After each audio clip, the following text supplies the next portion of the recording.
কিউরিও ফাইটের ঘোষলি call recording সিরিজের Thursday special একটা মারাত্মক হরর পডকাস্টে আপনাদের সকলকে স্বাগতম জানাই। আমি কৌস্তভ। আজকে আপনারা এমন কিছু ঘটনা শুনতে চলেছেন যে ঘটনাগুলো শুনলে আপনাদের সত্যি বলতে খুবই পিকিউলিয়ার মনে হবে। এই প্রত্যেকটা ঘটনাই কিন্তু মারাত্মক ভয়ের, কিন্তু তার সাথে সাথে এই ঘটনাগুলোর মধ্যে যে সারপ্রাইজ করে দেওয়ার মতো এলিমেন্টগুলো রয়েছে সেটা সত্যি বলতে আমাকেও ভাবিয়েছে। আমি ভেবেছি যে এরকমটা কি আদৌ সম্ভব, এটা কি সত্যিই কোনো প্যারানর্মাল ঘটনা নাকি এর পেছনে আরও বড় কোনো রিজন রয়েছে। আশা করছি আজকের ঘটনাগুলো শুনে আপনারাও শিহরিত অনুভব করবেন এবং এছাড়াও ইন্টারেস্ট গ্রো করবেন এই ব্যাপারটাতে। যাই হোক, আজকের এই এপিসোডটা, আজকের এই ঘোষলি কল রেকর্ডিংটা আপনারা কোথা থেকে শুনছেন সেটা কমেন্ট করে জানাতে ভুলবেন না, এবং কিউরিও ফাইট ইউটিউব চ্যানেলে নতুন হলে সাবস্ক্রাইব করে বেল নোটিফিকেশন অন করে নিন। আপনারও যদি লাইফে এরকম কোনো প্যারানর্মাল ঘটনা, ভৌতিক অভিজ্ঞতা বা ভৌতিক ঘটনা ঘটে থাকে তাহলে সেটা আমার সাথে শেয়ার করুন, আমাকে জানান। ইমেল করতে পারেন curiofite@gmail.com এই ইমেল আইডিতে, অথবা আমাকে ইনস্টাগ্রামে যোগাযোগ করতে পারেন। তাহলে চলুন, আমি আর কথা বাড়াচ্ছি না, সরাসরি চলে যাচ্ছি কিউরিও ফাইটের ঘোষলি কল রেকর্ডিং সিরিজের মারাত্মক একটি হরর পডকাস্টে।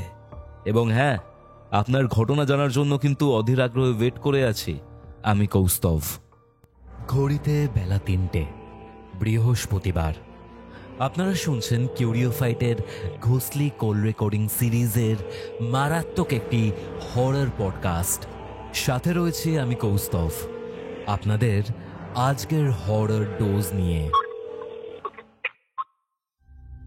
হ্যালো নবাঙ্কুরদা, কেমন আছেন? এই চলছে ভাই, তুমি কেমন আছো কৌস্তভ? ভালো আছি দাদা। বিষয়টা যেটা হচ্ছে যে আপনি কিছুদিন আগে একটা ঘটনা শেয়ার করেন। ঘটনাটা প্রেত মুক্তি ঘটানো নিয়ে, যেখানে রবিবাবু নামের এক ব্যক্তি, আপনাদের বন্ধুস্থানীয় বা ফ্যামিলি ফ্রেন্ড ছিলেন উনি আপনাকে একটা মন্ত্র প্রদান করেন, যে মন্ত্র উচ্চারণের মাধ্যমে কোনো প্রেতকে মুক্তি দেওয়া সম্ভব। অ্যান্ড সেই জিনিসটা করতে গিয়ে আপনি লাইফে বিভৎস ধরনের এক্সপিরিয়েন্স ফেস করেছেন। আপনার ছেলের ওপরও এর প্রভাব ছিল পরোক্ষভাবে। আমার নিজের উপরও বেশ কিছু প্রভাব পড়েছিল। নিশ্চয়ই, সেটা আমরা তো শুনেইছি আপনার থেকে। আমি এটা জানতে চাই দাদা, আপনি বলছিলেন যে 2011 সালে, মানে এইসব হওয়ার বেশ অনেকটা সময় আগে, ঠিক আছে, আপনি যেখানে চাকরি করেন বা করতেন, সেখানের একটা পার্টিকুলার খুব পিকিউলিয়ার ঘটনা রয়েছে। আর পিকিউলিয়ার ঘটনা মানে 2011 না 2010? হ্যাঁ, 2010। আচ্ছা, ওকে। তো হ্যাঁ, বলো। এই যে ঘটনাটা রয়েছে সেটা আই থিঙ্ক কোনো এক শ্রমিককে নিয়ে। একদম একদম একদম, এবং আমি নিজে ইনভলভ ছিলাম তাতে। আচ্ছা, মানে আমি একজন প্রত্যক্ষদর্শী বলতে পারো। মানে ঘটনাটা আমার সামনে ঘটেছে। বিষয়টা ঘটনাটা এত ভয়ঙ্কর, খালি ভয়ঙ্কর বললেও হবে না, এটা বিস্ময়কর একটা ঘটনা, মানে দুটোই আছে আর কি। মানে আপনার সাথে সেই রেকর্ডিংটা কমপ্লিট করার পর আপনি যখন এই ব্যাপারটাও আমাকে জানান, তখন আমার মনে হচ্ছিল যে এই ঘটনাটা জানতেই হবে। আর টু বি অনেস্ট, এখনো অব্দি আমি জানি না, আমি ভাষা জানি যে কি হয়েছিল বা না হয়েছিল। আমি বেশি কথা বাড়াবো না, ডাইরেক্ট আপনার কাছে চলে যাব ঘটনাটা জানার জন্য। কি ঘটেছিল আমাদেরকে একটু ডিটেলসে জানান। ঠিক আছে নবাঙ্কুরদা? ঠিক আছে। 2010 সালে আমি কলকাতার নতুন চাকরিতে জয়েন করি অ্যাজ বিজনেস হেড। চাকরির গোড়ার দিকে আমাকে ফ্যাক্টরি ভিজিট করতে হতো। তারাতলার যে বেস ব্রিজ আছে ওর কাছে আমাদের একটা ফ্যাক্টরি আছে। ওখানে মেইনটেনেন্স ডিপার্টমেন্টে একটা অতি দক্ষ শ্রমিক আছে, ওর নাম হচ্ছে বাবলু। ওর ডাক নাম, ওর ভালো নাম হচ্ছে শেখ আনোয়ার। আচ্ছা, ওকে দক্ষ এই জন্য বললাম, যে কোনো মেশিন খারাপ হলে ও এক পলকে দেখে বলে দিতে পারে মেশিনটা কেন খারাপ হয়েছে।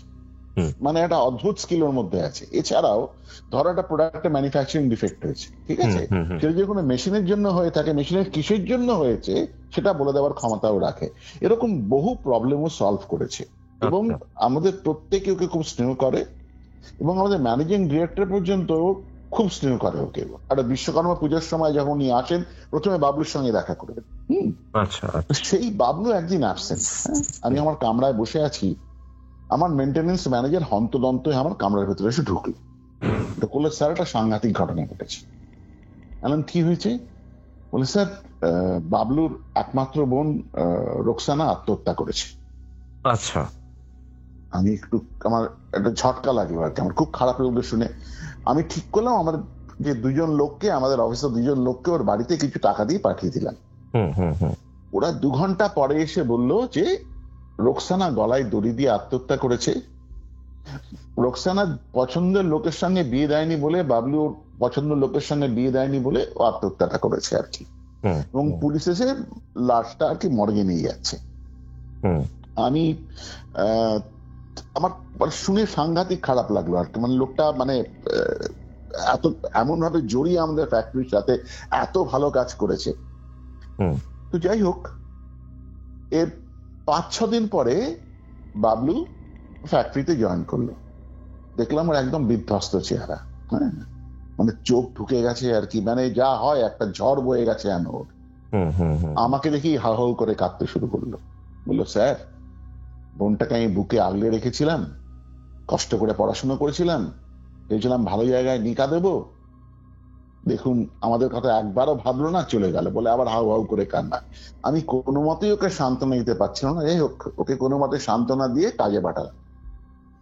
এর 7 দিন পর আমি কামরায় বসে কাজ করছি, হঠাৎ বাবলু আমার কামরায় ঢুকে বললো স্যার, একটা ব্যক্তিগত কথা ছিল। বললাম বলো। দেখি বাবলু ইতস্তত করছি, বলতে পারছে না। আমি বলি বলো না, কোনো চিন্তা নেই, বলো। বলে স্যার কিভাবে বলবো জানি না স্যার, আপনি বিশ্বাস করবেন কিনা। আমি তুমি বলো না।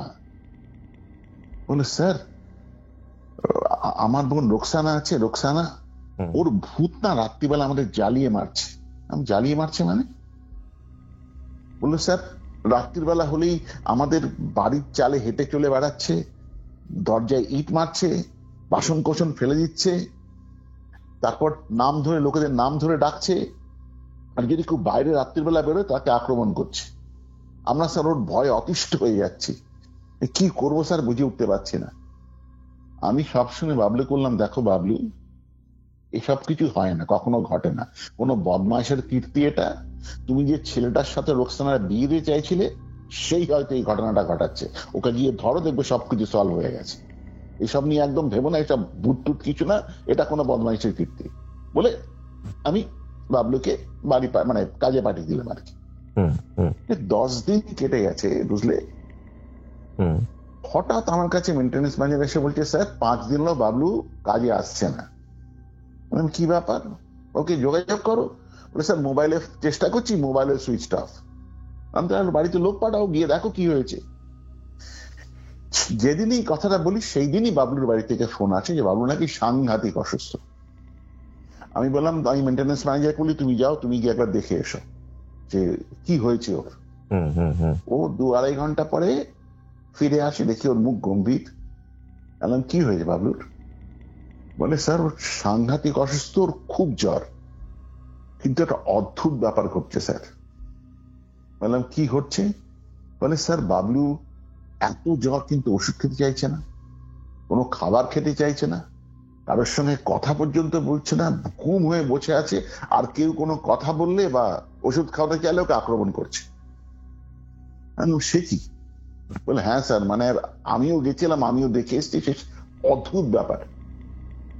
ঠিক আছে, আমি একবার যাব, কারণ আমাদের ফ্যাক্টরিতে ওখানে ইম্পর্টেন্ট লোক ছিল, হ্যাঁ, মানে খালি শ্রমিক বলে ওকে আমরা দেখতাম না। যাই হোক, আমি ওর বাড়িতে গেলাম।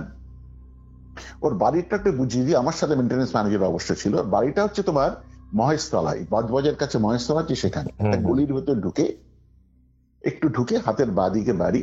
বাড়িটা 1 তলা বাড়ি। বাড়ির বাইরে একটা প্রাচীর, প্রাচীরের গায়ে নীল আর সবুজ মেশালে যে রংটা আছে সেরকম রং করা। প্রাচীরের যে মধ্যে দরজাটা আছে, দরজাটা খুলে যখন বাবলুর বাড়িতে ঢুকবে, সামনেই একটা ছোট্ট উঠোন।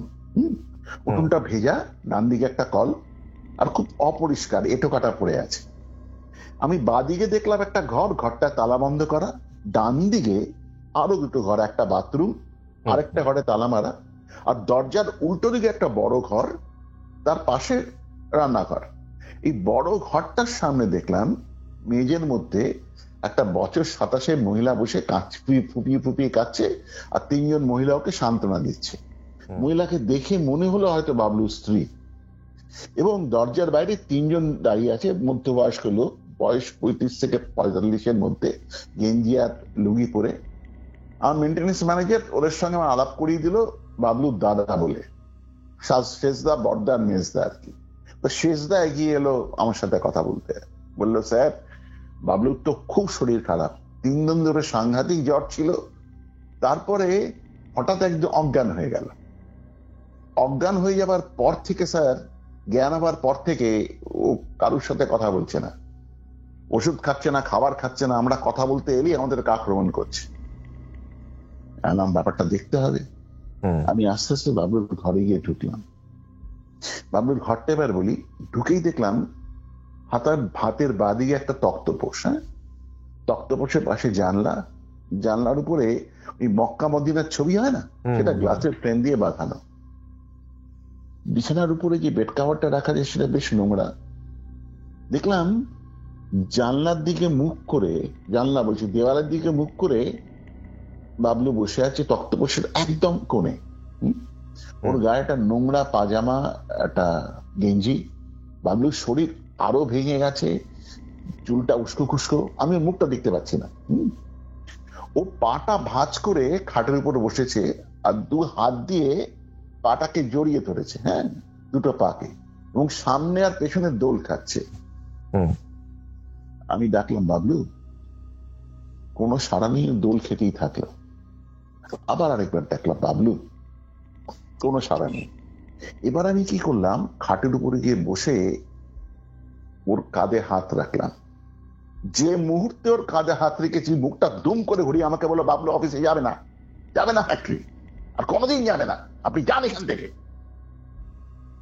আচ্ছা। ওর গলা থেকে যে কণ্ঠস্বর বেরোলো কৌস্তব, সেটা বাবলুর কণ্ঠস্বর নয়, একটা খ্যানখ্যানে অদ্ভুত মেলিও একটা গলা বেরিয়ে এলো।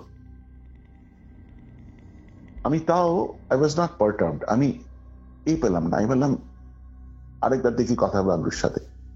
আবার ওর কাঁধে আমি হাত রেখে বললাম, বাবলু শোনো। এইবার অতর্কিতে বাবলু ঘুরে গিয়ে আমাকে কামড়াতে এলো। আমি যদি হাতটা না সরিয়ে ফেলতাম, আমার আস্তিনে হয়তো দাঁতই বসিয়ে দিত। কামড়াতে এলো, মানে একদম ঘুরে দাঁড়িয়ে, মুখটা ঘুরে দাঁড়িয়ে আমাকে দিয়ে কামড়াতে এলো। মানে আমি ওই কুকুররা যেরকম কামড়াতে আসে না, একটা পাগলা কুকুর যদি কামড়াতে আসে যেরকম ব্যাপারটা হয়, এক্স্যাক্টলি লাইক দ্যাট। বাবলু শেষদা আমার পেছনে দাঁড়িয়েছিল, সমস্ত ব্যাপার দেখে আমার হাত ধরে টেনে বাবলুর ঘরের বাইরে নিয়ে গেল। নিয়ে ওখানে স্যার আস্তে আস্তে বললো, স্যার আপনি শিক্ষিত লোক, আপনাদের যদি সব কথা বলি আপনারা বিশ্বাস করবেন না স্যার, বাবলুকে রোকসানার ভূতে ধরেছে। আমি একটু উইয়ার্ড ওর দিকে তাকালাম অবাক হয়ে। ও আমার দিকে কিছুক্ষণ তাকিয়ে বললো, স্যার আপনাকে একটা জিনিস আমি দেখাতে চাই, আপনি আমার বাড়িতে আসুন। বলে আমাকে ওর বাড়িতে নিয়ে গেল। ওর বাড়িটা বাবলুর বাড়ির ঠিক পাশে, এবং বাবলুর বাড়িটা যেরকম সেরকমই আর কি, কিন্তু একটু আয়তনে বড়। ওর ওই দরজা দিয়ে ঢুকেই হাতের বাঁদিকে একটা ঘরে শেষদা নিয়ে গেল, মানে বাবলুর শেষদা নিয়ে গেল আর কি। ঘরের মধ্যে ঢুকে দেখলাম একটা তক্তপোষ, তক্তপোষের উপরে একটা বছর 10-এর মেয়ে শুয়ে আছে। মেয়েটার মাথায় ব্যান্ডেজ, মুখটা ফোলা, হাতে প্লাস্টার, পায়ে প্লাস্টার লাগানো, প্লাস্টার করা। শেষদা আস্তে আস্তে বলল, স্যার এটা আমার মেয়ে আয়েশা, গতকাল সকালে গোসল করতে গেছিল, হঠাৎ চুলে একটা টান পড়ে, কেউ যেন চুলের মুঠি, ও কিছু দেখতে পাচ্ছিল না, কেউ যেন চুলের মুঠি ধরে ওকে উপরে টেনে নিয়ে যায় একদম ছাদের উপর, ছাদের উপর থেকে ওকে আছাড় মেরে নিচে ফেলে। ছাদের উপর থেকে ফেলেছে? ছাদ মানে একতলা, ছাদ বলতে একতলা বাড়ি, উপর থেকে চুলের বুতি টেনে উপর থেকে আছাড় মেরে ফেলেছে। বলে আমরা সঙ্গে সঙ্গে হাসপাতালে নিয়ে যাই। স্যার কি অবস্থা দেখুন স্যার, আপনি বলবেন এর জন্য ডাক্তার লাগবে, বাবলুকে সরাতে ডাক্তার লাগবে। স্যার ডাক্তার না স্যার, আমরা মুখ্য সূক্ষ্ম লোক, এই মৌলবী ছাড়া কেউ এর সমাধান করতে পারবে না। ওকে। আমি সমস্ত ব্যাপারটা দেখে মানে এই পুরো ঘটনাটা আমার মধ্যে চরকি পাক খেতে থাকলো। আমি যখন গাড়িতে ফিরছি বাবলুর বাড়ি থেকে, তখন আমার মাথার মধ্যে বিশ্বাস অবিশ্বাসে একটা দ্বন্দ্ব খেলতে লাগলো। মানে এরকম ঘটনা তো আগে কখনো দেখিনি চোখের সামনে। আমি না অফিসে ঠিক মতো কাজ করতে পারলাম না, তাড়াতাড়ি বাড়ি চলে গেলাম, রাত্রিবেলাও ঘুমোতে পারলাম না। তো সকালবেলা পুরো ব্যাপারটা ডিরেক্টরকে বললাম যে স্যার এরকম একটা ঘটনা ঘটেছে বাবলুকে নিয়ে। উনি বললেন ইমিডিয়েটলি হাসপাতালে ভর্তি, ওঝা টোঝা মৌলবি ফৌলবি ছাড়ুন, ওকে হাসপাতালে নিয়ে গিয়ে ভর্তি করুন, হাসপাতালের ট্রিটমেন্ট হোক। তো আমাদের সিএমআরআই এর সাথে একটা অ্যাটাচমেন্ট আছে আর কি। হ্যাঁ, তো আমার ঠিক করলাম যে সিএমআরআই ওকে ভর্তি করবো, সেদিনই ঠিক করলাম যাবো গিয়ে সিএমআরআই ভর্তি করে আসবো। কিন্তু বাবলুর বাড়ি পৌঁছতে পৌঁছতে আমাদের দেরি হয়ে গেল সেদিনকে। আমাদের একটা ক্লায়েন্ট এসেছিল ফ্যাক্টরিতে, তার সঙ্গে ক্লায়েন্ট ভিজিট ছিল, তাই দেরি করে আমরা বাবলুর বাড়িতে পৌঁছলাম। যখন বাবলুর বাড়িতে পৌঁছলাম তখন সন্ধ্যে নেমে এসছে, ওই গলিটা অন্ধকার। বাবলুর বাড়িতে যখন ঢুকলাম তখন দেখলাম একটা টিম টিম করে উঠোনে একটা আলো জ্বলছে, বাবলুর ঘরের মধ্যেও টিম টিম করে একটা আলো জ্বলছে। ওর তিন দাদা খুব গম্ভীর মুখে দরজার সামনে দাঁড়িয়ে আছে। আমি গেট যেতেই ওরা বলল স্যার মৌলবি এসছে। আমি তো এইসব ব্যাপারগুলো বিশ্বাস করি না, আমি ওদেরকে সরিয়ে ভেতরে ঢুকলাম। ঢুকতে দেখলাম ওই তক্তপোষের উপরে বাবলুর চোখ বন্ধ করে শুয়ে আছে। তক্তপোষের নিচে একজন মৌলবীর মতো লোক বসে আছে আসন করে, আর হাতটা দু হাতের দিকে তাকিয়ে সব আওড়ে যাচ্ছে আর কি, একের পর এক। কি আওড়াচ্ছে বুঝতে পারছিলাম না। দুজন হাট্টা কাট্টা লোক, একজন বাবলুর মাথার দিকে আর একজন বাবলুর পায়ের দিকে, হাত আর পাটাকে শক্ত করে ধরে আছে। আর মৌলবীর ঠিক পাশে আরেকজন লোক দাঁড়িয়ে আছে, ওর হাতে ময়ূরের পেখম হয়, সেই ময়ূরের পেখম, ওই পেখমটা দিয়ে মন্ত্রের সাথে সাথে বাবলুর গায়ের উপরে আস্তে আস্তে আঘাত করছে, মানে কন্টিনিউয়াস না, এটা একটা তালে তালে আঘাত করছে। আর যখনই আঘাত করছে বাবলুর শরীরটা পুরো ধনুকের মতো বেঁকে যাচ্ছে, মুখ দিয়ে গ্যাজলা বেরোচ্ছে আর গু গু করে একটা শব্দ করছে। আরেকটা ব্যাপার লক্ষ্য করলাম, যখনই ওই পেখমটা দিয়ে আঘাত করছে না, সঙ্গে সঙ্গে কি হচ্ছে, সাথে যে আসবাবপত্র গুলো আছে, ঘরের যে ফার্নিচার গুলো আছে, অন্য আসবাবপত্র আছে, সেগুলো নড়ছে সাথে সাথে। হ্যাঁ, ওগুলো অসিলেট করছে বা ভাইব্রেট করছে না। একটা আর্থকুয়েক হলে যেরকম, একটা ভূমিকম্প হলে যেরকম বাড়ির আসবাবপত্র গুলো নড়ে, ওই রকম পেখমের সাথে সাথে আঘাতের সাথে সাথে আসবাবপত্র গুলো নড়ছিল। আচ্ছা, আমি যখন দাঁড়িয়ে আছি থতমত খেয়ে, মৌলবী ইশারায় আমাকে বলে ঘরের বাইরে যেতে আর কি। তো শেষদা আমাকে উঠোনের উপরে একটা চেয়ার দিয়ে বলে আপনি এখানে বসুন, স্যার এখন মৌলবী কাজ করছে। তো আমার তখন ইচ্ছে হচ্ছিল বাবলুকে টেনে নিয়ে হাসপাতালে ভর্তি করে দিই। তো যাই হোক, আমার মেনটেন্যান্স ম্যানেজার বলে কি স্যার যা হতে নেই। আমি বসলাম, এই 15 মিনিটের মতো কেটেছে বুঝলে।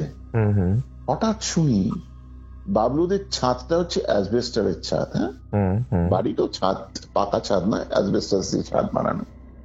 ছাদের উপর একটা খট খট খট শব্দটা ডান দিক থেকে বাঁ দিকে যাচ্ছে, আবার বাঁ দিক থেকে ডান দিকে আসছে। মহেশতলা বজবজ সাইডে প্রচুর হনুমান আছে। হনুমানরা এরকম ছাদের উপর চড়ে বেড়ায়, এটা সবাই জানে। আমি উপরে তাকিয়ে কাউকে দেখতে পেলাম না, দেয়ার ওয়াজ নাথিং, নোবডি, বুঝতে পারলে। কিন্তু শব্দটা একদিক থেকে একদিকে যাচ্ছে, এরপর শব্দটা বাড়তে শুরু করলো, খটখট খটখট করে শব্দটা বাড়ছে, দ্রুত হচ্ছে, ডান দিক থেকে বাঁ দিকে যাচ্ছে। এবার সাউন্ডটা বাড়তে শুরু করলো, শব্দটা মানে আরো জোরে হতে শুরু করলো। শব্দটা জোরে হতে হতে উপরে অ্যাসবেস্টারটা দেখছি কাঁপছে আর কি, বুঝতে পেরেছো। হঠাৎ একটা অ্যাসবেস্টারের ভেঙে বাথরুমের মধ্যে পড়লো, অ্যাসবেস্টারের একটা পোর্শন ভেঙে বাথরুমের মধ্যে পড়লো। তারপর হঠাৎ দেখছি আমি যে দুটো ঘরের দরজায় তালা লাগানো আছে, সেই ভেতর থেকে দরজাটাকে ধাক্কা মারছে দরজাটা খোলার জন্য, বারবার দরজাটা খোলার জন্য দানাম দানাম। ভেতরে থেকে যদি খুব ধাক্কা মারে দরজার মধ্যে এরকম ঘটনা ঘটতে পারে, ঠিক সেইভাবে দরজাটা কাঁপছে, বুঝতে পেরেছো। মানে ভেতর থেকে কেউ যেন দরজাটা খুলে বেরিয়ে আসতে চাইছে। হঠাৎ দাম করে সমস্ত রান্নাঘরের বাসন কোসন গুলো পড়ে গেল, ঝনঝন করে শব্দ করে। বুঝতে পেরেছো? এইসব ঘটনা যখন ঘটছে, বাবলু 3 দাদা আর আমার ম্যানেজার হঠাৎ দেখি ধারে কাছে নেই, ওরা সব ততক্ষণে বাইরে চলে গেছে। এই তারপরে হঠাৎ দেখলাম আমার বাঁ পাশে যে বন্ধ ঘরটা আছে, ও দরজাটা নড়তে নড়তে খট করে খুলে গেল। ওকে ওকে। আমি দেখলাম যে ওই কমলায় ক্ষণিকের মধ্যে দেখলাম একটা সবুজ চুড়িদার পরা মেয়ে মাটির মধ্যে ওই যেভাবে বাবলু বসে দুটো পা দুটো হাতের মধ্যে জড়িয়ে বসেছিল, ঠিক সেইভাবে মাথা নিচু করে বসে আছে। আমি পলকের জন্য দেখলাম, আবার দরজাটা দম করে বন্ধ হয়ে গেল। আর দরজা ওই নড়াচড়া চলতেই থাকছে, আর উপরে খটখট শব্দ চলছে, মানে একটা সাংঘাতিক ঘটনা। বাইরের পাড়া পড়ছিল, আমি শুনতে পাচ্ছিলাম জেগে আছে আর কি। তারপর হঠাৎ করে সব বন্ধ হয়ে গেল, অ্যাবসলিউট সাইলেন্স। তার 5 মিনিট পরে আমি একটা আর্তচিৎকার শুনতে পেলাম শেষদার বাড়ি থেকে, মানে বাবলুর শেষদার বাড়ি থেকে একটা মেয়ের আর্তচিৎকার শুনতে পেলাম। হিন্দিতে চিফ বলে একটা শব্দ আছে, ইট ওয়াজ লাইক দ্যাট। হ্যাঁ, এরপর একটা গো গো শব্দ শুনতে পেলাম। এই 2 মিনিট পরে একটা খ্যানখ্যানে হাসির শব্দ শুনতে পেলাম। হাসিটা বড় হয়ে আস্তে আস্তে মিলিয়ে গেল। সমস্ত পাড়া তখন জেগে উঠেছে। লোকেরা, আমি তস্ত পায়ের শব্দ শুনতে পেলাম পাশের বাড়িতে। লোকে তাড়াতাড়ি বোধহয় ওই যেখান থেকে শব্দটা আসছে সেদিকে যাচ্ছে। আর 5 মিনিট পরে একটা আর্তনাদের মতো শুনতে পেলাম, একটা কান্নার, মানে যেন একটা কান্নার রোল উঠলে এরকম হয় না, সেরকম একটা কান্নার রোল উঠলো। এবার আমি চেয়ার ছেড়ে উঠে দাঁড়ালাম। উঠে হেঁটে হেঁটে ফেজদার বাড়িতে ঢুকলাম। দেখলাম দরজার সামনে বেশ কিছু লোক, এবং শেষদার ওই বাপাসের যে ঘরটা ছিল, যে ঘরটা আমায় নিয়ে গেছিল, সেই ঘরটার সামনেও বেশ কিছু লোক দাঁড়িয়ে আছে। আমি ভিড়টা সরিয়ে ঘরের ভেতর ঢুকলাম। ঢুকে দেখলাম যে আয়েশা খাটের মধ্যে শুয়ে আছে, সেদিনকে যেরকম শুয়েছিল, চোখটা বিস্ফারিত, মুখটা খোলা, আর জিভটা বাইরে বেরিয়ে এসছে। কি যেন গলা টিপে ওকে হত্যা করেছে, একদম চোখ টুটে যাকে বলে সেটা। আর ওই খাটের মধ্যে মাথা ঠুকে ঠুকে 3 জন মহিলা কাঁদছে, এবং ঘরের এক কোণে দেখি বাবলুর শেষদা মাথা নিচু করে বসে আছে। হঠাৎ ইস বলার শব্দ শুনলাম। দেখি কখন মৌলবী আমার পাশে এসে দাঁড়িয়েছে, ওনার চোখে জল। আমার দিকে তাকিয়ে বলল যে, বাবু, আমি বাবলুকে তো বাঁচাতে পারলাম, আয়েশাকে বাঁচাতে পারলাম না। 10 বছরের মেয়েটি? হ্যাঁ, ওকে রোকসানা নিয়ে চলে গেল বাবু, কিচ্ছু করতে পারলাম না বলে ঝরঝর করে কাঁদতে শুরু করলাম। আমি একটা ঘোরের মধ্যে চলে গেছি তখন। আস্তে আস্তে ওখান থেকে বেরিয়ে আমি বাবলুর বাড়িতে আবার ঢুকলাম। ঢুকে ওর ঘরে গিয়ে ঢুকে দেখলাম যে বাবলু খাটের উপর শুয়ে আছে, ঘুমোচ্ছে। আর গলায় দেখলাম একটা তাবিজ। আমি তাবিজের দিকে যখন দেখছি, তখন হঠাৎ পাশ থেকে একটা শব্দ পেলাম, কেউ একটা বলে উঠলো, স্যার, ওই তাবিজটা কিন্তু ওকে সারা জীবন পড়তে হবে। আমি ঘুরে দাঁড়িয়ে দেখি যে লোকটা ওই হাতে ওই ময়ূরের পেখম দিয়ে আঘাত করছিল, সে দাঁড়িয়ে আছে। বলে, বাবলু এখন ঘুমোচ্ছে স্যার, খুব বাঁচা বেঁচে গেছে, কিন্তু এই তাবিজটা ওকে সারা জীবন পড়ে থাকতে হবে। এর 15 দিন পর বাবলু ফ্যাক্টরিতে জয়েন করলো। আমি প্রথমেই বাবলুকে আমার কামরায় ডেকে পাঠালাম। ওর সঙ্গে কথা বলে স্যাঙ্গুইন হলাম যে বাবলুর সাথেই কথা বলছে কিনা। ওর কণ্ঠস্বরটা শুনলাম 2-3 বার, দেখলাম সত্যি সত্যি বাবলুই, আমাদের সেই পুরনো বাবলুই এসছে আর কি। কথায় কথায় বাবলু জানালো, যেদিনকে ওর বোন রোকসানা আত্মহত্যা করে, ওর পরনে ছিল সবুজ সালোয়ার কামিজ। আচ্ছা আচ্ছা। তো এই হচ্ছে আমার ঘটনা, আমার তো সাংঘাতিক ঘটনা নবঙ্কুরদা। হ্যাঁ, মানে আমি পুরো কেঁপে গেছিলাম এই ঘটনাটাতে। মানে আই ওয়াজ অ্যাবসলিউটলি শ্যাটার্ড। মানে আমি বেশ কদিন এই ঘটনাটার পর আমি রাত্রিবেলা ঘুমোতে পারতাম না। আমার স্লিপলেস নাইটস গেছে, তোমাকে এত কথা বলতে পারি। আমি ঘুমোতে যেতাম, আর এই পুরো ঘটনাটাই ঢক ঢক ঢক ঘটনা। দরজা খুলে যাচ্ছে, সামনে কেউ বসে আছে, ওই দরজার ভেতরে ওই যে মেয়েটাকে দেখতে পাচ্ছি, ওই পুরো ঘটনাটার জন্য কোয়াইট সাম টাইম আমি ঠিক মতো ঘুমোতে পারিনি বাড়িতে, সবসময় চরকি পাক খেতে এই পুরো ঘটনাটা। তো এইটা হচ্ছে একটা ঘটনা। আচ্ছা আচ্ছা, মানে এটার ব্যাপারে একটু হিন্টস দিয়েছিলাম। এইটার ব্যাপারে তোমাকে একটু হিন্টস দিয়েছিলাম। আচ্ছা আচ্ছা, এটা নিয়ে আমি রবিবাবুকেও জিজ্ঞেস করেছিলাম। রবিবাবু আমাকে বেশ কিছু কথা বলেছিল, সেটা আমি হয়তো পরে একদিন তোমার কাছে, তুমি যে বলেছিলে আমি কোনোদিন যদি সামনাসামনি দর্শকদের পডকাস্ট যেটা বলে সেরকম যদি পডকাস্ট করতে পারি, আমি সামনাসামনি অনেক কথা দর্শকদের সঙ্গে শেয়ার করব। উনি আমাকে তখন অনেক কথা বুঝিয়েছিলেন। পরের দিকে যখন গিয়েছিলাম, এরকম একটা ঘটনা যখন শেয়ার করেছিলাম, উনি আমাকে প্রেতলোক সম্বন্ধে, এন্টিটিস সম্বন্ধে, কিভাবে এন্টিটিসরা আসে এই সম্বন্ধে আমাকে অনেক কথা বলেছিলেন। আচ্ছা আচ্ছা, সেটা একদিন হয়তো সামনাসামনি যেরকম পডকাস্ট তুমি করো একটা চ্যানেলে, সেটা আমি করতে চাই। সেখানে আমি একটা ঘটনার সাথে পুরো ব্যাপারটা বলবো আর কি। নিশ্চয়ই, অলওয়েজ ওয়েলকাম নবাঙ্কুরদা। আপনার যবে কনভিনিয়েন্ট হবে আপনি আমার সাথে ফেস টু ফেস আমাদের কৌস্তবের আড্ডা যেখানে আমরা শুট করি সেখানে আমরা নিশ্চয়ই একসাথে বসবো, এটা নিয়ে আলোচনা করবো। কারণ সেটা একটু যদি মুখোমুখি ইন্টারাকশনস গুলো হয় না, it will be very interesting. আমি খালি রবিবাবু যে বলেছে সেই কথাগুলো বলবো না, আরো কিছু ঘটনা আমি শেয়ার করবো তখন, মানে কানেক্টেড উইথ দ্যাট। আর আমি তোমাকে একটা কথা বলি, আমি কিন্তু খুব ভয় পেয়েছিলাম, কিন্তু তারপরে না আমার মন থেকে না ওই এটা ভীতিটা চলে গেছিল। আবার আমার মনের মধ্যে ওই বলে না স্কেপটিক একটু হয়ে গেছিলাম আর কি। না আমি ওটা ঠিক আছে, যা ঘটনা ঘটেছে I got sceptic towards that. তারপরের দিকে যখন আমার জীবনে যেটা অ্যাকচুয়ালি ঘটলো, যেটা আমার সাথে ঘটলো একদম, মানে আই গট ইনভলভ, যেটা আমি আগে তোমাকে বলেছিলাম, সেটাতে আমার অনেক বিশ্বাস হয়ে গেছে আর কি, মানে অনেক অবিশ্বাসের ভিত্তা নড়ে গেছে আর কি। আমি বিশ্বাস করি এখন এন্টিটিস বলে কিছু হয়, পরলোক বলে কিছু হয়, একটা জগৎ আছে, এই জগৎটার সামনে আমরা কেউ কিচ্ছু জানি না। আমরা we are scratching the surface, হয়তো কিছু জানি কিন্তু পুরোটা কেউ জানি না। কে জানে আমরা জানি না। ওই জগৎটা নিয়ে আমাদের অ্যাবসলিউট ধোঁয়াশা আছে আর কি। মানে অনেক স্কেপটিক্স আছে, অনেকে বিশ্বাস করে না। আমি বলবো যদি কোনোদিন নিজের জীবনে এই ঘটনাগুলো ঘটে, তখন বুঝতে পারেন কি সাংঘাতিক এই মানে এই এন্টিটিস গুলো বা এদের সাথে এক্সপিরিয়েন্স যদি কখনো হয়। এছাড়াও আরো দুটো ঘটনা আমি বলতে চাই, এটাও যেরকম ভয়ঙ্কর সেরকম বিস্ময়কর। হ্যাঁ, আর এটার মধ্যে একটা মনস্তাত্ত্বিক অ্যাঙ্গেল আছে, সাইকোলজিক্যাল অ্যাঙ্গেল আছে। আচ্ছা আচ্ছা, ঘটনাটা বলা শুরু করি। নিশ্চয়ই। হ্যাঁ, 2021 সালের ডিসেম্বর মাস আমি গড়িয়াহাটে বাজার করতে গেছিলাম।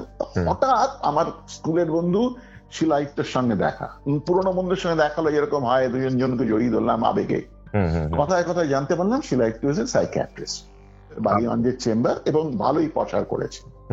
তো ঠিক হলো একদিন আমরা দুজন মিলে কোনো রেস্তোরাঁয় যাব, গিয়ে ছুটি আড্ডা মারবো আর কি। ঠিক হলো পরের শুক্রবার, কামিং ফ্রাইডেতে আমরা যাবো। তো শুক্রবার আমি ওর চেম্বারে বিকেল বেলা গিয়ে পৌঁছলাম। চেম্বারে ঢুকে দেখি একটা 300 স্কোয়ার ফিটের একটা ড্রয়িং রুমের মতো।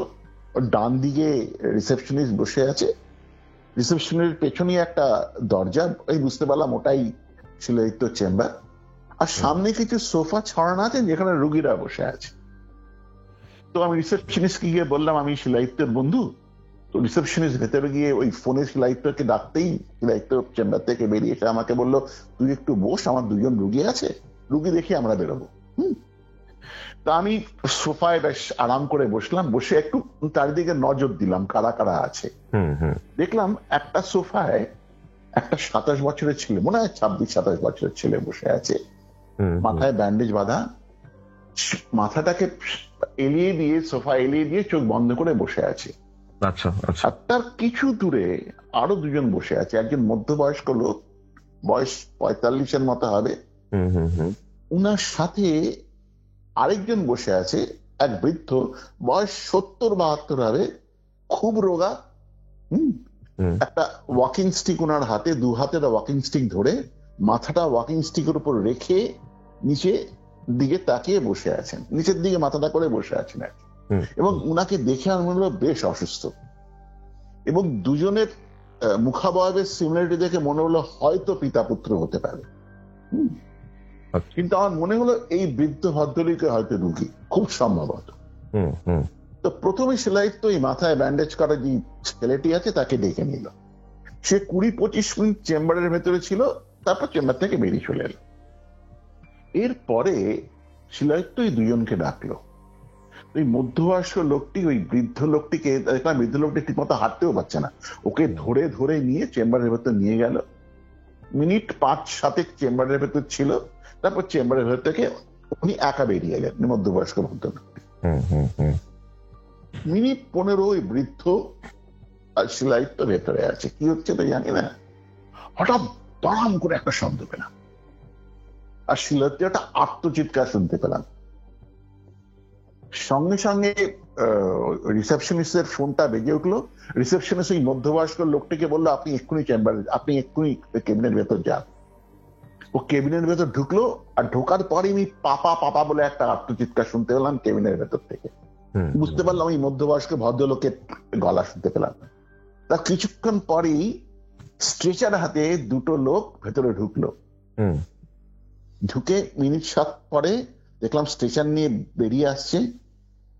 স্ট্রেচারের উপরে দেখলাম এই বৃদ্ধ ভদ্রলোককে দেখছিলাম, তিনি তার বডিটা, তার চোখটা বিস্ফারিত বেরিয়ে আসছে, চোখটা মুখ থেকে, মুখটা খোলা, এবং শরীরটা দেখে মনে হলো প্রাণের স্পন্দন নেই।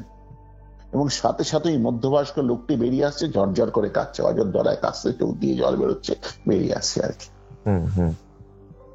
কিছুক্ষণ পর শিলাইত তো বেরিয়ে এলো চেম্বার থেকে, বেরিয়ে এসে বললো, ভাই কিছু মনে করিস না ভাই, আমার খুব ঝামেলা হয়ে গেছে, আজকে যেতে পারবো না, তুই চিন্তা করিস না, আমি তোকে ফোন করবো 8-9 দিন পরে, will go outside and will sit, আমরা বসবো, ঠিক আছে, আজকে দিনটা ভাই ছেড়ে দে আমাকে। তো আমি বুঝতে পারলাম কিছুটা ঝামেলা হয়েছে আর কি। তো আমি কোনো ব্যাপার না, একদম কোনো ব্যাপার না বলে বেরিয়ে গেলাম। 7-8 দিন পরে শিলাইত তো আমার অফিসে বিকেলে ফোন, বলে চল আজকে গিয়ে বসবো, অলিপাবে গিয়ে বসবো, 5 মিনিটে যাবো। তো আমরা গিয়ে বসলাম। তো শিলাইত্যকে দেখে বসার পরই প্রথম প্রশ্ন শিলাইত্য করলাম, আরে বলতো সেদিনকে কি ঘটেছিল কি? শিলাইত্য কিছুক্ষণ চুপ করে থেকে বললো, সেদিনকে যে 2 রুগী তুই দেখেছিলি মনে পড়ে? একটা মাথায় ব্যান্ডেজ করা বাবা, আরেকজন বৃদ্ধ ভদ্রলোক। এদের দুজনের কেস হিস্ট্রি তোকে যদি বলি, আমি জানি না সেটা বিজ্ঞান দিয়ে সেটা বিশ্লেষণ করা সম্ভব হবে কিনা। আমার সাইকিয়াট্রিক নলেজে এরকম কেস আমি জীবনে পাইনি। মানে এটা এমন একটা ভয়ানক, বিস্ময়কর, এবং আমি এত বছর সাইকিয়াট্রি করছি, মানে আমি ট্রিটমেন্ট করছি, এত পেশেন্ট দেখেছি, এরকম কেস আমার কাছে জীবনে কখনো আসেনি। ওকে ওকে। আমি বললাম শোনা। ও বললো ঠিক আছে, আমি প্রথমে ওই বৃদ্ধ ভদ্রলোকের ঘটনা থেকে শোনাচ্ছি। বলছে, একদিন আমি চেম্বারে বসে আছি, তো হঠাৎ দেখলাম 2জন ভদ্রলোক এসে ভেতরে ঢুকলেন, একজন মধ্যবয়স্ক ভদ্রলোক এবং একজন বৃদ্ধর বয়স 70-72 বছর হবে, একদম রোগা, চোখ কোটরে ঢুকে গেছে, দেখে মনে হলো খুবই অসুস্থ, হাতে একটা ওয়াকিং স্টিক। 2জন ভদ্রলোক আমার সামনে এসে বসলো। মধ্যবয়স্ক ভদ্রলোক ভালোভাবেই বসলেন, সোজা হয়ে বসলেন, কিন্তু ওই বৃদ্ধ ভদ্রলোক চেয়ারে বসে মাথাটা ঠক করে ওই ওয়াকিং স্টিকের উপর ফেলে দিলেন, বলে আমার দিকে না তাকিয়ে নিচের দিকে তাকিয়ে রইল। বলে আমি জানতে পারলাম যে একজনের নাম রাকেশ ভুতুরিয়া, এই মধ্যবয়স্ক ভদ্রলোকের নাম, এবং ওনার পাশে নিয়ে যে বৃদ্ধ ভদ্রলোককে নিয়ে আসছে ওনার নাম হচ্ছে ওম ভুতুরিয়া। ওরা নিউ আলিপুরের বাসিন্দা। নিউ আলিপুর ওদের সুন্দর সংসার। ওমবাবু স্ত্রী, রাকেশের স্ত্রী এবং রাকেশের মেয়ে। ওদের হাওড়া একটা প্লাস্টিকের শীট বানানোর ফ্যাক্টরি আছে। বিজনেসটা ওমবাবুই চালু করেছিলেন। এখন ওমবাবু রাকেশ দুজনে মিলে দেখে। ওমবাবু অপারেশনের দিকটা দেখেন, রাকেশ মার্কেটিংটা দেখেন। সবকিছু ঠিকঠাকই চলছিল। হঠাৎ ওমবাবুর কোভিড হয়। কোভিড হওয়ার পর থেকে ওমবাবুর শরীরটা আস্তে আস্তে ডিটোরিয়েট করা শুরু করে। ডাক্তাররা বলে ওনাকে আর বাড়িতে রাখা যাবে না, আপনারা হাসপাতালে অ্যাডমিট করুন। তো ওরা ঢাকুরিয়া একটা হাসপাতালে ওনাকে অ্যাডমিট করে। ঢাকুরিয়ায় কিন্তু শরীরটা ভালো চাইতে আরো ডিটোরিয়েট করা শুরু করে, শ্বাসকষ্ট হওয়া শুরু করে, নানান রকম কমপ্লিকেশন হওয়া শুরু করে। তো একদিন সন্ধ্যায় ডাক্তার রাকেশকে ডেকে বলে, শুনুন রাকেশ বাবু, ম্যাটার খুবই সিরিয়াস, বলতে পারেন মানে ওনাকে আমরা ভেন্টিলেশনে দিচ্ছি, এই রাতটা যদি কেটে যায় তাহলে বিরাট ব্যাপার হবে, মানে এমন সিরিয়াস অবস্থা হয়ে গেছে। তো যাই হোক, রাকেশ শুনে খুব মানে শুনে যেন বিধ্বস্ত হয়ে যায়, লোকে মানসিকভাবে সেরকমই হয়ে যায়। তো সারা রাত বসে থাকে, কখনোই খারাপ খবরটা শুনবে। রাত্রির হয়ে ভোর আসে, সকালবেলা 9টার দিকে ডাক্তারবাবু রাকেশকে ডেকে পাঠায়। ডেকে পাঠিয়ে বলে, রাকেশ বাবু আজকে একটা মিরাকল হয়ে গেছে, আপনার বাবাকে আমরা কিভাবে সেভ করেছি আপনি ভাবতে পারবেন না। হি ওয়াজ আউট অফ পালস, মানে হি ওয়েন্ট, মানে আমরা কিছুক্ষণের জন্য পালস পাইনি, তারপর আমরা ওনাকে রিকভার করি, হি কেম ব্যাক। আচ্ছা, কিন্তু এতে আশান্বিত হওয়ার কিছু নেই, হি স্টিল সিরিয়াস। হয়তো একদিনের জন্য বেঁচে গেছেন, কালকে বাঁচবেন কিনা জানি না। তো যাই হোক, কিন্তু contrary to what doctor said, ওমবাবুর শরীর আস্তে আস্তে আস্তে আস্তে উন্নতি হতে শুরু করে, শারীরিক অবস্থা। ডাক্তার অবাক, বলে এরকম অবস্থা ভেন্টিলেশন থেকে শুরু করে নর্মাল বেডে নিয়ে যাওয়া হয়, নর্মাল বেডে মানে যাই হোক, এরপর কোভিডের সময় যেরকম ঘেরাটোপ ছিল সেরকম ছিল। আস্তে আস্তে আস্তে আস্তে কেম আউট অফ ডেঞ্জার। তো রাকেশ বাবুরা সবাই খুব খুশি যে বাবা একদম মৃত্যুর দোয়ার থেকে বাবা ফেরত এসে যা হয় আর কি। কিন্তু এর সাথে সাথে একটা অদ্ভুত ব্যাপার রাকেশ বাবু লক্ষ্য করে, যে তার বাবা ভালো হবার পর থেকে একটা কথা কারোর সাথে বলছে না। তো রাকেশ বাবু বলে, ঠিক আছে, বাড়িতে গেলে হয়তো কথা বলবে, মানে এত এখন তো এরকম অসুস্থ, মানে এরকম একটা রোগ থেকে উঠেছে, হয়তো কথা বলতে চাইছে না। বাড়িতে নিয়ে গিয়েও দেখে অবস্থা ততই বছর। সারাদিন খাটের উপর বসে থাকেন, জানলার দিকে তাকিয়ে, কারোর সাথে কোনো কথা বলেন না, খুব স্বল্প হারি, কম খান, আকারে ইঙ্গিতে লোকেদের সঙ্গে কথা বলেন। রাকেশ তো অবাক, যে লোকটা 24 ঘন্টার মধ্যে 26 ঘন্টা ব্যবসা নিয়ে কথা বলতো, রাকেশ কি করা উচিত, কি করছে না, কি ঘটা উচিত, ঘটছে না, এই কথাগুলো সবসময় চলতে থাকতো, সেই লোকটা হঠাৎ করে চুপ হয়ে গেছে। রাকেশ ব্যাপারটা গতিক সুবিধার না ভেবে ডাক্তারের কাছে নিয়ে যায়। তো ডাক্তার বলে, আপনি এখন সাইকিয়াট্রিস্টের কাছে ওনাকে নিয়ে যান, ওনার শারীরিক অবস্থা খারাপ, ভিটামিন দিয়ে ঠিক করা যাবে, কিন্তু ওনার যেটা ঘটেছে সেটা মানসিক একটা ব্যাপার, ওনাকে কোনো ভালো সাইকিয়াট্রিস্টের কাছে নিয়ে যান। তো সেইভাবে রাকেশ বাবু, ওম বাবু আমার কাছে আসে। তো আমি যখন ঘটনাটা শুনি, মানে শিলাইত্য বলছি, আমার মনে হয় it is a case of deep depression. মানে কখনো কোনো হয় রোগী ডিপ্রেশনে চলে যায়, হতেই পারে। আমি রাকেশ বাবুকে বলি, আপনি একটু চেম্বারের বাইরে যান, আমি একটু 1:1 ইন্টারাক্ট করতে চাই রোগীর সাথে। রাকেশ বাবু চেম্বারের বাইরে চলে যায়। আমি যখন ইন্টারাক্ট করতে যাব রোগীর সাথে, হঠাৎ আমার বাড়ি থেকে টেলিফোন কল আসে, আমার স্ত্রীর ফোন। কি হয়েছে না, আমার 3টে পলিসি ম্যাচিওর করেছে, তার মেইন যে পলিসি পেপার গুলো আছে সেটা পাওয়া যাচ্ছে, মানে তন্ন তন্ন করে খুঁজেও পাওয়া যাচ্ছে না। তা আমার সাথে সিধে একটা মোটামুটি ঝামেলাই হয়ে যায়, ঝগড়া হয়ে যায়। আমি রেগে রেগে ফোনটা বন্ধ করে দিই। আমি যখন ফোনটা বন্ধ করে মাথায় হাত দিয়ে ভাবছি, হঠাৎ একটা ক্ষীণ কণ্ঠস্বর শুনতে পাই, স্যার স্যার আপনার কাগজটা না, আপনার স্ত্রী যে এখানে কাপড় রাখে আলমারি আছে, সেই আলমারির শাড়ির মধ্যে গোজা আছে স্যার। আমি সবটা শুনে, কণ্ঠস্বরটা শুনে যখন দেখি, তখন দেখি যে ওমবাবু ওই যে ওয়াকিং স্টিকের মাথার দিকে নিচু করেছিলেন, উনি মাথাটা তুলেছেন, একটা করুণ ছলছলে চোখে আমার দিকে তাকিয়ে আছে। তা আমি ওমবাবুকে দেখে বলি, বাহ, এই তো বেশ আপনি কথা বলতে পারেন, আমার সঙ্গে কথা বলছেন, আপনার কি হয়েছিল? তখন ওমবাবু বলে ওঠে, স্যার আমি ওমবাবু নই, আমি কেলটা। কেলটা? হ্যাঁ, আমি নিউ আলিপুরে, আমি স্যার নিউ আলিপুরের বাস স্ট্যান্ডে শুতাম। আবর্জনা থেকে আমি ভবঘুরে স্যার, আমি আবর্জনা থেকে খাবার টাবার তুলে খেতাম। হঠাৎ দিন লরি আমায় চাপা দিয়ে দেয়। যবে থেকে লরি চাপা দেয় তবে থেকে আমার বাস হচ্ছে নিউ আলিপুরে যে পার্ক আছে তার আম গাছের উপরে। তো স্যার প্রত্যেকদিন সকালে দেখতাম ওমবাবু হাঁটতে আসতেন পার্কের সামনে। আমার ওনাকে দেখে বড় ভালো লাগতো। তারপর স্যার ওনাকে আমার এত ভালো লাগলো যে ওনার সাথে আমি ওনার বাড়ি চলে গেলাম।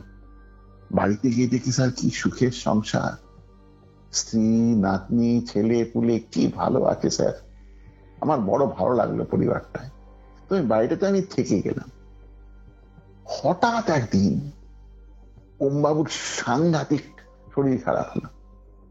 তো ওমবাবুকে ওরা হাসপাতালে নিয়ে গেল। আমার ওমবাবুর প্রতি একটা ভালোবাসা এসে গেছিল স্যার। আমি ওমবাবুর সাথে সাথে হাসপাতালে গেলাম। ডাক্তার কিছুতেই ওমবাবুকে বাঁচাতে পারল না। একদিন শরীরে এমন খারাপ হলো যে ওমবাবু মারা গেলেন। মারা গেলেন? হ্যাঁ, ওমবাবু মারা গেলেন। আমি ভাবলাম এই আমার সুযোগ, আমি স্যার ওমবাবুর শরীরে ঢুকে গেলাম।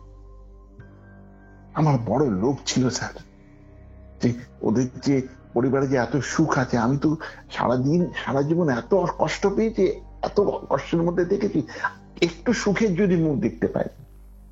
কিন্তু স্যার একটা ভয় ছিল যে কথা বললেই ওরা ধরে ফেলবে। তো বাড়িতে স্যার এইভাবেই আছি, কথা বললেই না ধরে ফেলে, সেই জন্য চুপচাপ ঘরের মধ্যে থাকি, বেশি খাই না, একটু একটু খাই, কিন্তু আমি বড় সুখে আছি স্যার। আমাকে স্যার আমাকে যেতে বলবেন না স্যার, আমি এই শরীরে খুব ভালো আছি। তো সেলাইতে বলে, আমি এটা শোনার পর আমি বললাম ঠিক আছে, আমার মনে হয় এটা কোনো স্প্লিট পার্সোনালিটির ব্যাপার হবে, এরকম কেস আসে, মানে প্রথম থেকেই অ্যাটাক করলে ঝামেলা হতে পারে। তো আমি ঠিক করি যে ওমবাবুর সাথে আরো কয়েকটা সেশন করব। তো আমি রাকেশ বাবুকে কেবিনের মধ্যে ডেকে এনে বলি যে কেসটা একটু কমপ্লিকেটেড, আরো 2-3টে সেশন আমার লাগবে ওনার সাথে। তো রাকেশ বাবু বলে ঠিক আছে, আমি ওকে নিয়ে আসবো। এর পরের 2টো সেশনে যখন নিয়ে আসে তখন সেই একই কথা বলে যাচ্ছে কেলটা, স্যার এই শরীর আমি ছাড়তে পারবো না স্যার, আমার দয়া করুন স্যার, আমাকে শরীরে থাকতে দিন, আমি অনেক কষ্টে সুখের মুখ দেখেছি। তখন শিলায়িত ভাবে আমার একটা হেস্তনেস্ত করতে হবে, এর তো একটা শেষ হওয়া দরকার। নিশ্চয়ই। নানা রকম প্রসিডিউরস করে যাতে ওকে ওখান থেকে বার করা যায়, যাতে ওমবাবু নিজেকে ওমবাবু হিসেবেই ভাবে, কিন্তু অল ইজ ম্যাটার্স ফেইলড। তখন ও ভাবে he will take a drastic step. তো ও যেদিন আসে সেদিনকে, যে ফাইনাল যেদিনকে ডাকে, সেদিনকে ডেকে বলে, দেখো ভাই কেলটা, তোমাকে একটা কথা বলি, এই যে শরীরটা, এই শরীরটা তোমার শরীর নয়, যে পরিবারটার সাথে তুমি আছো সেই পরিবারটা তোমার নয়, তার যে স্ত্রী তুমি যাকে ভাবছি সে তোমার স্ত্রী নয়, যাকে তোমার ছেলে ভাবছি সে তোমার ছেলে নয়। এটা সুখ নয়, এটা অসুখ। তুমি চিরদিন থাকতে পারবে না। তুমি শরীরটা ছেড়ে দাও, তুমি বেরিয়ে যাও এখান থেকে, ছেড়ে দাও বাবুকে। তখন কেলটা বলে, স্যার দয়া করুন স্যার, আপনার পায়ে পড়ছি স্যার, আমার দয়া করুন, আমার শরীরে থাকতে দিন। তখন শিলায়িত বলে, দেখো তোমাকে আমি অনেক দিন সময় দিয়েছি ভাই, এবার তোমায় রাকেশ বাবুকে পুরো ব্যাপারটা বলতেই হবে। আর রাকেশ বাবু যখন বলবো, রাকেশ বাবুরা মারোয়ারি, ওঝা ডেকে পুরুষ ডেকে কি করবেন সেটা আমি জানি না, তখন তুমি বুঝে নাও, আমাকে তো রাকেশ বাবুকে ডাকতেই হবে। তখন কেলটা শুনে একটা জিরো গড়ায় কেলটা শিলায়িতকে বলে, স্যার আপনি চাই করুন স্যার, আমি এই শরীর ছেড়ে যাব না। শিলায়িত ঠিক আছে, অগত্যা ডাকতে হয় বলে ও যখন ফোনটা তুলে রিসেপশনিস্টকে ডাকবে বলে ফোনটার দিকে হাত বাড়িয়েছে, তখন শুনে কেলটা বলছে, ঠিক আছে স্যার, আমি চলে যাচ্ছি, কিন্তু স্যার ওম বাবুকে আপনি ফেরত পাবেন না। বলে চেয়ারটা দুরুম করে পেছনে পড়ে যায়। শিলাইত তো চেয়ার থেকে উঠে দেখে যে ওম বাবু চেয়ার থেকে পড়ে যাচ্ছে, এবং কাছে গিয়ে যখন ওম বাবুকে ওম বাবু বলে ডাকে, দেখে কোনো সারা শব্দ নেই। তারপরে দেখো ওম বাবুর মানে জীবনে কোনো মানে হিজ গন, মানে বেঁচে নেই, মারা গেছেন। তখন ওম বাবু ছেলেকে ডাকেন, ছেলেকে ডেকে বলে সেদিনকে তুই যে দেখেছিলি যে স্ট্রেচার করে যে ভদ্রলোককে নিয়ে যাওয়া হলো, এটা হচ্ছে তার পুরো ঘটনা। আমায় বল, আমি এটা সাইকিয়াট্রির কোন বইয়ে কোথায় এ ধরনের স্কেচ লেখা আছে যে এরকম একটা ঘটনা ঘটেছে? আমি কোনোভাবেই এটা মেলাতে পারছি না। আমার সারা জীবনের পড়াশোনা দিয়ে আমি বুঝতে পারছি না এরকম একটা ঘটনা কিভাবে ঘটতে পারে। বলে শিলা একটু চুপ করে, চুপ করে বলে এবার তোকে একটা দ্বিতীয় ঘটনা শোনাচ্ছি। সেদিন কি সেই ব্যান্ডেজ পরা ছেলেটাকে দেখেছিলে, মাথায় ব্যান্ডেজ পরা লোকটা, 13 বছরের ছেলেটা ছিল, ওর ঘটনা থেকে শোনাচ্ছি। এটা আরো বিস্ময়কর। ওম বাবুর কেসটা কিন্তু খুবই পিকুলিয়ার ছিল, খুবই পিকুলিয়ার কেস। ও আজ পর্যন্ত বুঝতে পারেনি এটা কি, কেন, মানে এরকম একটা ঘটনা কিভাবে ঘটতে পারে আর কি। মানে হি ওয়াজ অ্যাবসলিউটলি কনফিউজড। তো আমি ওকে এন্টিডিজ এর ব্যাপারটা বলেছিলাম, কিন্তু বিং এ সাইকিয়াট্রিস্ট ও মানে মেলাতে পারেনি এই ঘটনা কিভাবে ঘটতে পারে। কিসের কথা বলেছিলেন? মানে আমি এন্টিডিজ এর ব্যাপার নিয়ে রবিবাবুর কাছে শোনা কিছু বলেছিলাম যে এই ধরনের ঘটনা ঘটতেও পারে। আমার জীবনের যে অভিজ্ঞতা নিয়ে শেয়ার করেছিলাম, ওনা মানে ঠিক মেনে নিতে পারছিল না, আবার মেলাতেও পারছিল না কিভাবে এই ঘটনাটা কি করে ঘটলো। তারপর আমাকে দ্বিতীয় ঘটনাটা বলে। আচ্ছা আচ্ছা, এই ঘটনাটা বলে যে ছেলেটা ব্যান্ডেজ পরে শুয়েছিল, তার ঘটনাটা বলে। ছেলেটার নাম হচ্ছে অরিত্র রায়। অরিত্র রায় আসলে বহরমপুরের ছেলে। ও ইঞ্জিনিয়ারিং করেছে কলকাতায়, ইঞ্জিনিয়ারিং করার পর চাকরিও কলকাতায়, ওটা তথ্য প্রযুক্তি সংস্থার কর্মী। কোভিড আসার পর তথ্য প্রযুক্তি সংস্থাটা নতুন ধরনের ওয়ার্কিং সিস্টেম চালু হয়, ওয়ার্ক ফ্রম হোম বলে। মানে আইটি ডিপার্টমেন্টে এটা খুব বেশি করে চালু হয় আর কি। মানে কোভিড যাবার পরও ওয়ার্ক ফ্রম হোমটা চালু থাকে তথ্য প্রযুক্তি সংস্থায়। তো ও ওয়ার্ক ফ্রম হোমই করতো, কিন্তু ওর কাজের টাইমিংটা অদ্ভুত ছিল, রাত্রির 11টা থেকে ভোর 6টা পর্যন্ত। ঠিক আছে, তো সেটাই তো বললাম, আমি জেনেছি যে আইটি সংস্থায় এই টাইমিংটা কোনো নতুন টাইমিং না। অনেক আইটি যারা আছে, এই চাকরি যারা করে, তারা এই টাইমে কাজ করে। তো দিস ওয়াজ হিজ টাইমিং, রাত্রির 11টা থেকে ভোর 6টা পর্যন্ত। এবারে শিলাইত্য কোথায় থাকে সেটা বলে। শিলাইত্য থাকে সল্টলেকের একটা বাড়িতে, ফ্ল্যাটে। ঠিক আছে, দোতলা বাড়ি, শিলাইত্য থাকে ফার্স্ট ফ্লোরে। গ্রাউন্ড ফ্লোরটা হচ্ছে বাড়ির মালিকের। বাড়ির মালিক থাকে আমেরিকায়, বাড়ি তালাবন্দি থাকে। শিলাইত্য ফার্স্ট ফ্লোরে থাকে, রেন্টে, অ্যাবসলিউটলি রেন্টে। হ্যাঁ, রেন্টে, ভাড়া। তো শিলাইত্য একদিন রাত্রিবেলা ল্যাপটপটা কোলে নিয়ে কাজ করছে, দেয়ালে খাটের উপর বসে, মাথাটা দেয়ালে আর কি লাগিয়ে, হঠাৎ টক টক শব্দ পায় ওর কাজের ডান দিক থেকে। ঘুরে দেখা টিকটিকি, যাই হোক, পাত্তা না দিয়ে কাজ করতে শুরু করে। তারপর থেকে টক টক শব্দটা আস্তে আস্তে আস্তে আস্তে নেমে আসছে। ও আবার মাথা ঘুরিয়ে দেখে ওই টিকটিকিটা ওর দিকেই নেমে আসছে। তারপরে তাও কাজ করতে শুরু করে। এবার দেখে টকটক শব্দটা সাংঘাতিক বেড়ে গেছে। এবার ঘুরে দেখে টিকটিকিটা একদম ওর কাঁধের কাছে চলে এসছে, এবং ওর দিকে তাকিয়ে আছে টিকটিকিটা, অ্যাবসলিউটলি ওর জন্য মনে হলো। এবং তখন টিকটিকা ওই দেওয়াল থেকে ওর কাঁধের উপরে যেই এসে পড়ে, কাঁধের উপর ঝাঁপ মারে, এসে একদম ওর কাঁধের উপর এসে পড়ে। ওর পুরো শরীরটা তখন অসাড় হয়ে যায়, মানে ইজ অ্যাবসলিউটলি ফ্রোজেন। একটা তন্দ্রাচ্ছন্ন ঘোর ঘোর ভাব ওর মধ্যে চলে আসে। টিকটিকিটা ওর হাতে, মানে কাঁধের মধ্যে থেকে আস্তে আস্তে আস্তে আস্তে নেবে, হাত বেয়ে ওই ল্যাপটপের কিপ্যাডের উপরে এসে বসে। আচ্ছা, বসে ওর দিকে তাকিয়ে থাকে।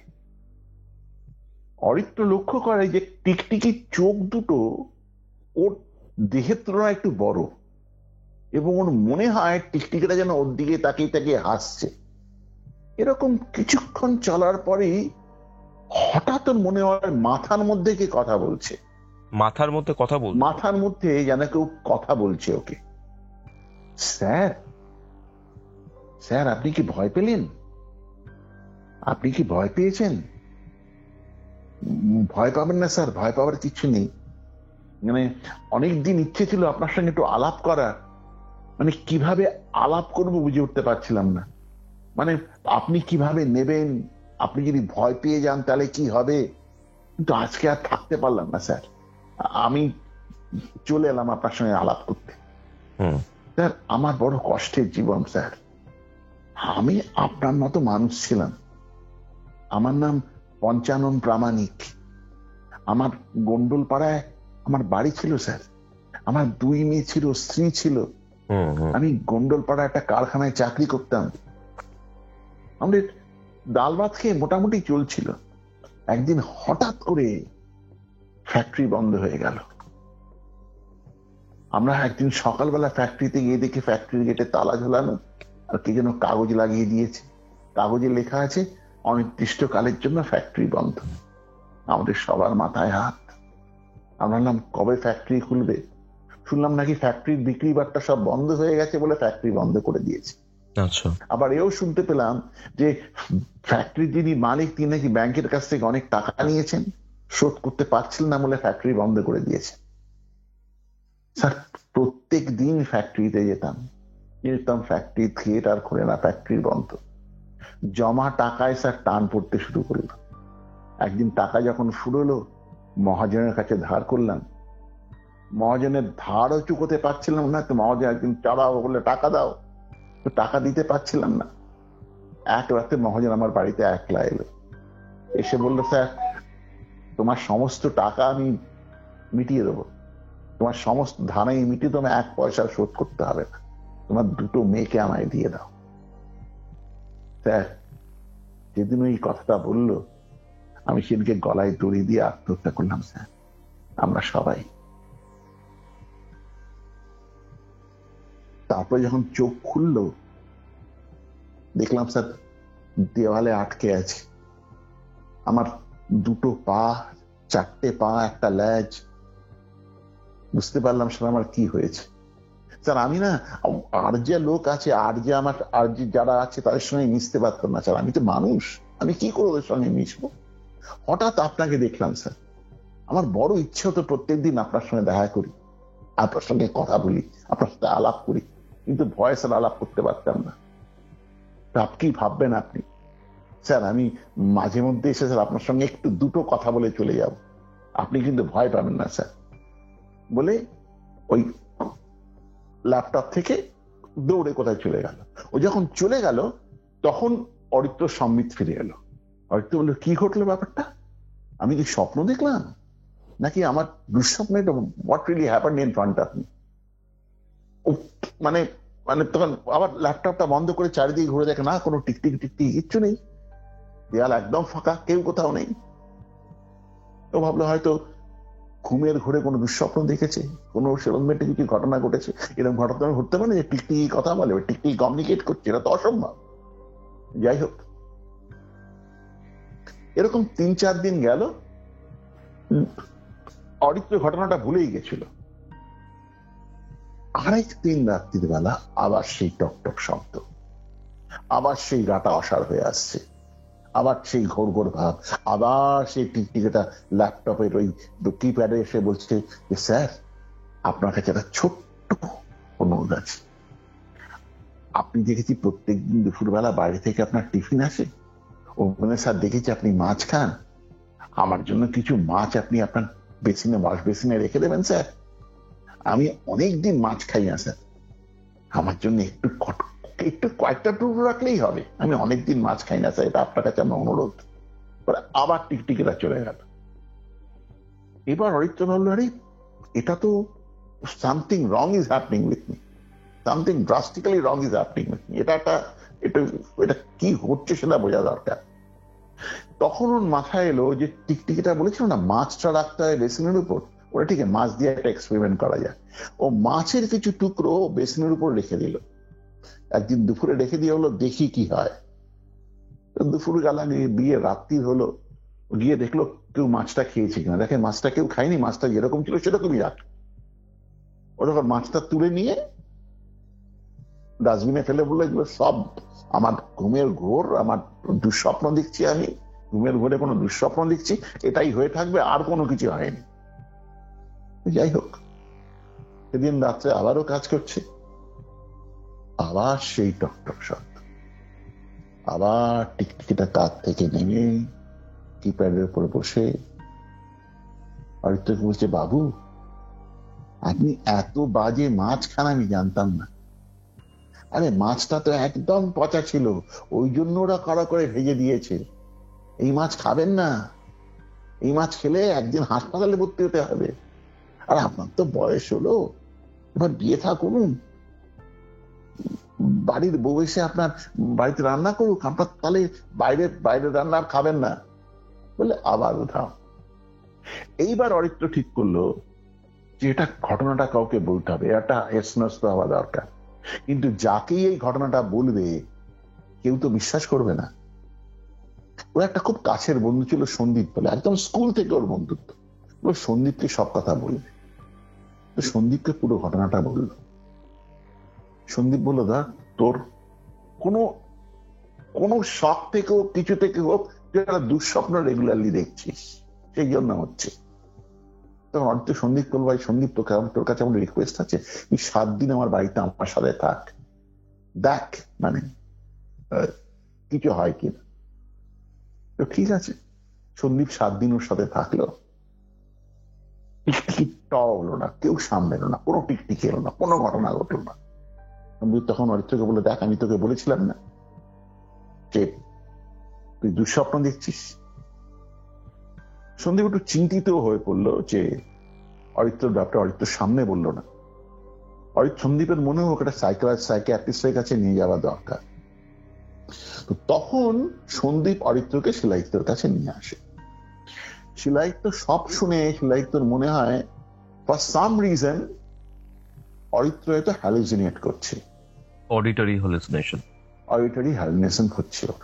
আর টিকটিকের সঙ্গে কোনোভাবে এটা কোনো মাঠে মিক্স হয়ে এই পুরো ঘটনাটা ঘটছে, ওর মনে হচ্ছে টিকটিকের হয়তো কথা বলছে।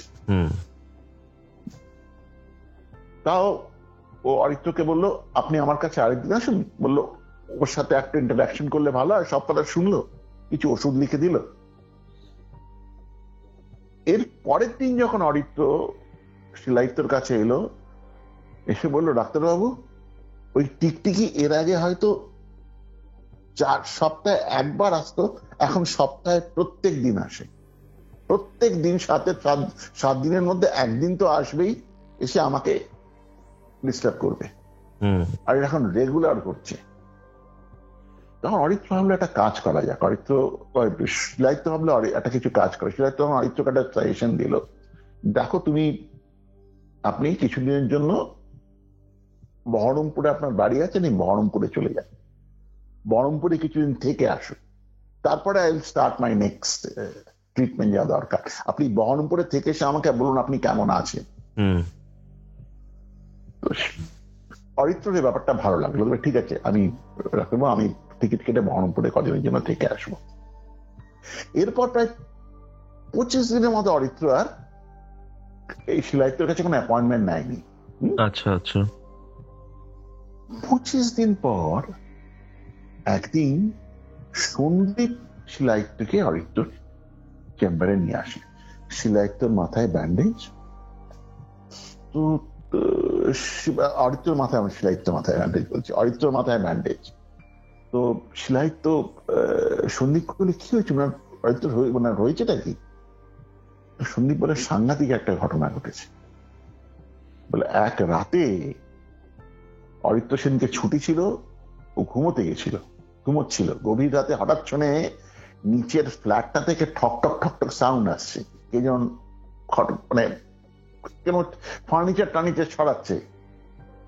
ভাবলো ব্যাপারটা কি ঘটছে বলে ও উপর থেকে নিচে নেমে এসছে।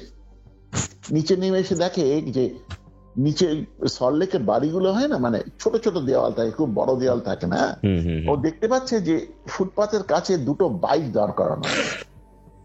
ওই যখন তখনই শব্দগুলো আসছে নিচের তলা থেকে। ও জানলায় চোখ লাগিয়ে দেখে যে টর্চ ইতস্তত ঘোরাফেরা করছে ঘরের ভেতরে। ওর তখন মনে হয় ভেতরে নিশ্চয়ই চোর বা ডাকাত ঢুকেছে। ওভাবে উঠে আমি যাই, দোতলায় যাই, পুলিশকে ফোন করব। এটা যখন ভেবে ঘুরতে যাবে, মাথায় কি একটা প্রচন্ড বাড়ি দেয়। ও তারপর ওর কিছু মনে নেই। তারপর সন্দীপ বলছে, সন্দীপের কাছে রাত 2:30টার সময় একটা ফোন। কার, কোথা থেকে ফোন? বলে আমি দেখি অরিত্র আমাকে ফোন করেছে 2:30টার সময়। আমি ফোনটা তো যখন হ্যালো বলেছি, তখন অপর দিক থেকে অরিত্রর ভয়েস আমি শুনতে পাচ্ছি না। একটা খ্যানখ্যানে গলায় কেউ বলছে, বাবু আপনি তাড়াতাড়ি অরিত্রর বাড়িতে আসুন, অরিত্র খুব জোরে চোট পেয়েছে, ওকে ডাকাতটা খুব মেরেছে। ডাকাত বলে, হ্যাঁ বাড়িতে ডাকাত পড়েছে, আপনি তাড়াতাড়ি আসুন। আর তখন সন্দীপ জিজ্ঞেস করে, আপনি কে বলছেন? বলছে, আপনি কি আমায় চিনবেন? আমার নাম প্রামাণিক। সন্দীপ তো পুরো ঘটনা শুনেছে। সন্দীপ কিছুক্ষণের জন্য স্তব্ধ হয়ে যায়, বলো ঠিক শুনছি তো? তারপর না একবার ওর বাড়িতে গিয়ে, অরিত্রর বাড়িতে গিয়ে দেখতে হবে কি হয়েছে। তো অরিত্রর বাড়িতে যায়, গিয়ে দেখে যে পুলিশের ভ্যান দাঁড়িয়ে আছে, অ্যাম্বুলেন্স দাঁড়িয়ে আছে। আর অ্যাম্বুলেন্সের ভেতরে চোখ রেখে দেখে যে অরিত্র শুয়ে আছে, ওর মাথায় বোঝা যাচ্ছে চোট লেগেছে, শুয়ে আছে, রক্ত জমাট বেঁধে আছে। এবং অ্যাম্বুলেন্সের বাইরে 3-4টে লোক শুয়ে আছে, মানে বোঝা যায় ও সাংঘাতিক ভাবে ওদেরকে মেরেছে। মাল্লা যেরকম হয় সেরকম একটা ঘটনা। পুলিশ করছে, পুলিশ বলে যে আপনি কি অ্যাম্বুলেন্সের সাথে যাবেন হাসপাতালে? তো সন্দীপ অরিত্রকে নিয়ে হাসপাতালে চলে যায়। অরিত্র যখন সুস্থ হয়, পুলিশ জবানবন্দি নিতে আসে হাসপাতালে। তখন কথায় কথায় সন্দীপ পুলিশকে জিজ্ঞেস করে, সেদিনটি কি ঘটেছিল? বলে বাড়িতে ডাকাত পড়েছিল, এটা তো সল্টলেকে আকচার করছি, যারা যারা এসছে তাদেরকে আমরা অনেকদিন ধরে খুঁজছি, কিন্তু আমরা যখন ওদের জিজ্ঞেস করলাম তোমাদেরকে এত এরকম মারলোটাকে, তখন ওরা বলে আমরা যখন ঢুকেছিলাম তখন অরিত্রবাবুকে দেখি ফার্স্ট ফ্লোর থেকে নেমে আসতে। আমরা তখন অরিত্রবাবুকে মাথায় ডান্ডা দিয়ে অজ্ঞান করি, কিন্তু হঠাৎ তখন এই ফ্ল্যাটের ভেতর থেকে একটা খুব শক্তপোক্ত একজন বেরিয়ে আসে স্যার, বেরিয়ে এসে ওদেরকে বেধড়ক মারে। এবং ওদের বয়ান অনুযায়ী যে জিনিসটা বা যে লোকটা বলছিল মানুষ ছিল না, মানুষের মতো দেখতে ছিল কিন্তু মানুষ ছিল না, কিন্তু এবং প্রচন্ড শক্তি ছিল, ওদেরকে কামড়েছে, ওদেরকে হাত দিয়ে যে মার মেরেছে সেটাই যথেষ্ট। যাই হোক, এটা এই ঘটনার পর, এটা সন্দীপ, সেই ঘটনার পর অরিত্র সন্দীপ বেরিয়ে যায়। তারপরে আমাকে বললো, তুই যেদিনকে এসেছিলি সেদিনকে অরিত্র আমার কাছে এসেছিল একদম ফাইনাল একবার দেখাতে, বললো সল্টলেকের ওই ফ্ল্যাটটাও ছেড়ে দিচ্ছে, টিকটিকিটাকে আর জ্বালায় না। বললো এই যে ঘটনা, আমার এই দুটো ঘটনা আমার জীবনে ঘটেছে, এটা আজ পর্যন্ত ডাক্তারি, মানে আমি সাইকিয়াট্রির কোনো দিয়ে, মানে আমার এতদিনের শিক্ষা দিয়ে আমি এটাকে এক্সপ্লেন করতে পারি না। এই হচ্ছে 3টে ঘটনা ভাই। তো সাংঘাতিক, মানে প্রত্যেকটা ঘটনাই মানে অদ্ভুত। মানে আমার লাস্টের দুটো ঘটনা শুনে আমি জানি না যে কি বলবো এটাকে, এটা আদৌ কোনো প্যারানর্মাল নাকি পুরোটাই hallucination, I don't know. Exactly, ওরও তাই মত, বলছে এরকম ধরনের ঘটনা, বলছে আমি আমার এতদিনের শিক্ষা দিয়ে কিন্তু এটা এক্সপ্লেন করতে পারি না। বহু লোকের সঙ্গে কনসাল্ট করেছি, বহু লোককে এই ঘটনাটা বলেছি। ফোনটা কে করেছিল? যদি ভাবি হ্যালুসিনেশন, তাহলে ফোন কে করেছিল?